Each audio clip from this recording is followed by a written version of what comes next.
Good evening, y'all. I want to talk about something tonight. I'm also go ahead and show y'all a video, and I just want to talk about the difference between Christians and saints and those who claim to be. The difference between disciples and lukewarm Christians. Okay, I want to show y'all this video because this video is very humbling. It's a reality check, very eye-opening. So let's just get started.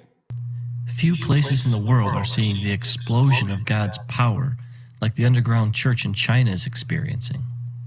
And in the last 60 years, China's communist government has done its best to wipe Christianity off the map.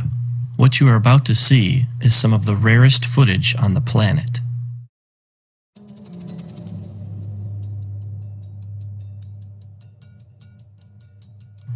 In this church, the people wake up at 4:30 to come together for 2 hours to pray and worship.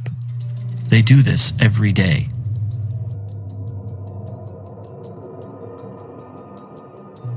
This church meets in the only place they are safe, a cave.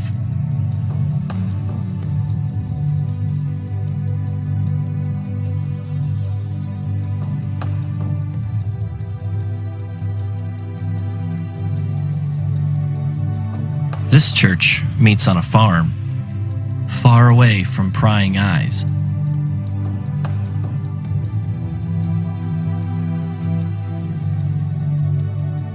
Here's an example of an underground church outreach.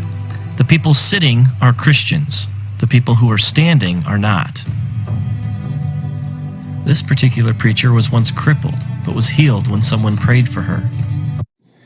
Okay, so just right off the bat, we can see how in tune they are with their faith.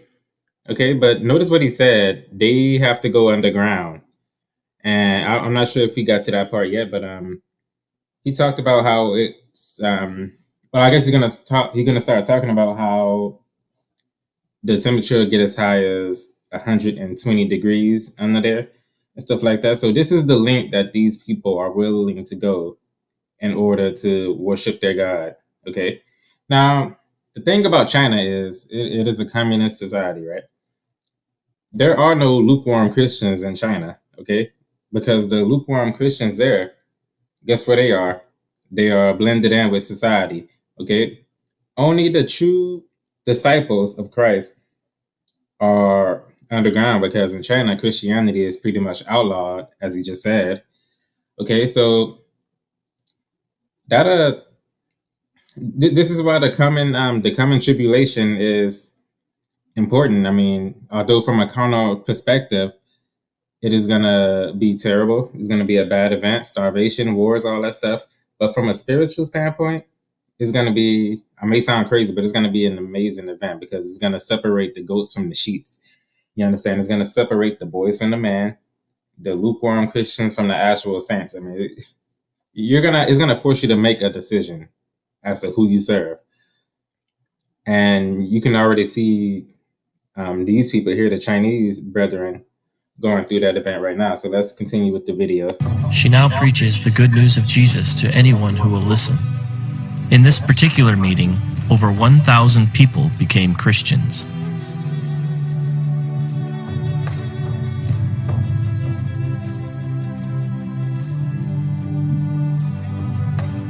Here, Christians cast out demons from an 18-year-old girl. She's now a preacher. In Shanghai alone, there are over 3,000 house churches, just like this one. One thing Dennis pointed out to me was that most of the underground churches in China are actually led by young people. These kids have all come out of the communist system, and they want nothing to do with it. They only want to spread the love of Jesus to everybody they meet. This is a music school. Well, that's the cover anyway. It's really a training school for students who want to be pastors. The government thinks they're simply learning to play instruments.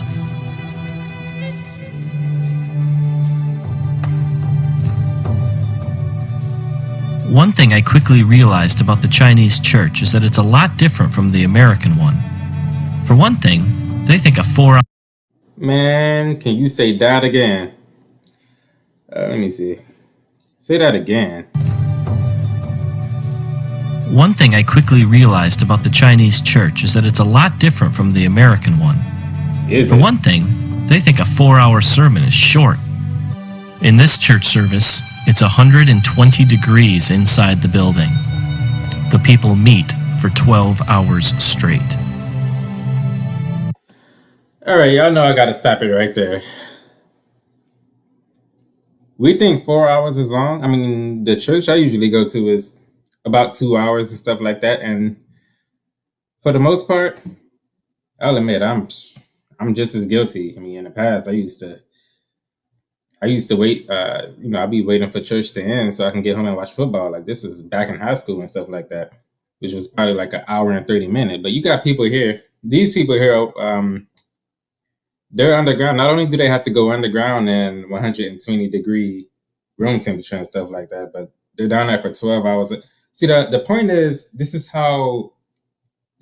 like a spirometer for your love for Jesus. This is the difference between a church that actually worships God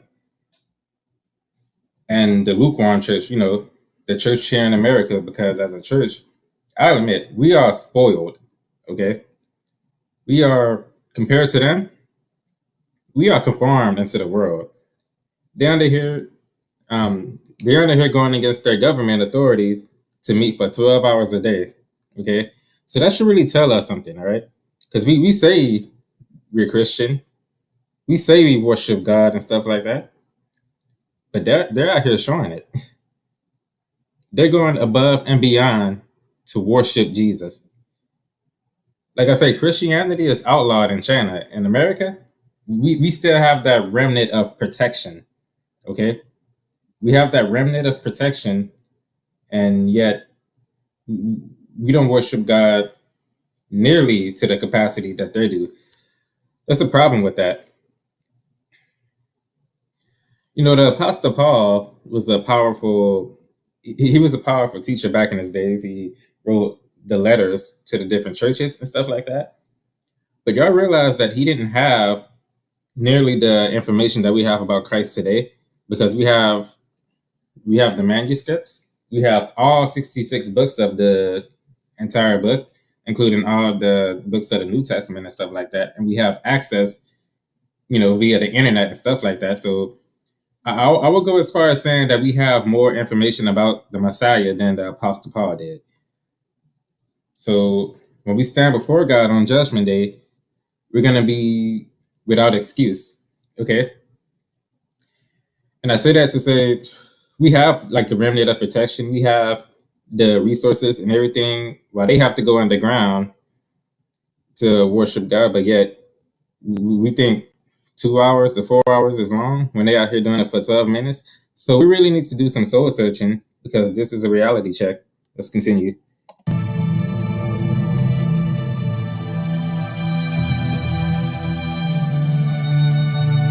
Dennis told me one story about a time he went to a very remote village in China to preach. He was led into a large room where the people were packed so closely together that he had his back to the wall and could reach out and touch the row in front of him. Everyone stood. There was no room to sit. He asked how long he should preach for, and they told him from 8:30 to 7 at night.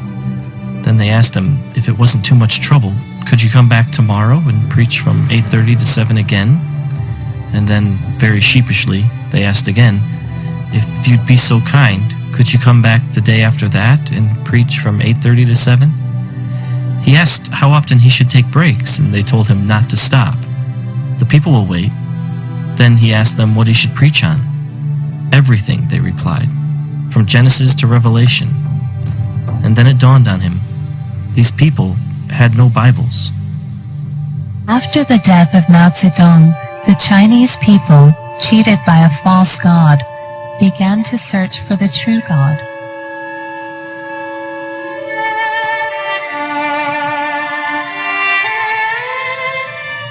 For the first time in their lives, people from the lowest levels of society came face to face with God's unconditional love. with Christ's sacrifice on the cross, and with the knowledge that in God's temple they had value and dignity, how could they not rejoice, like everyone who has received the most precious gift in the world?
The first time I went to church, I felt the atmosphere there was really good. I found true meaning in life. I found a peace that I never felt before. Peace in the Lord. So I can say without reservation, I will follow God for the rest of my life. 聚完会以后呢，我心 After the service, my soul felt especially sweet and joyful. Lord, how wonderful it will be if we can meet like this every day. I lay awake for 3 nights, overwhelmed with joy. I thought, Lord, what have I received? Why am I so filled with joy? I have no money. I have no family. I have nothing. And you know, I was absolutely sure that this joy came from heaven. All right, that's the end of the video.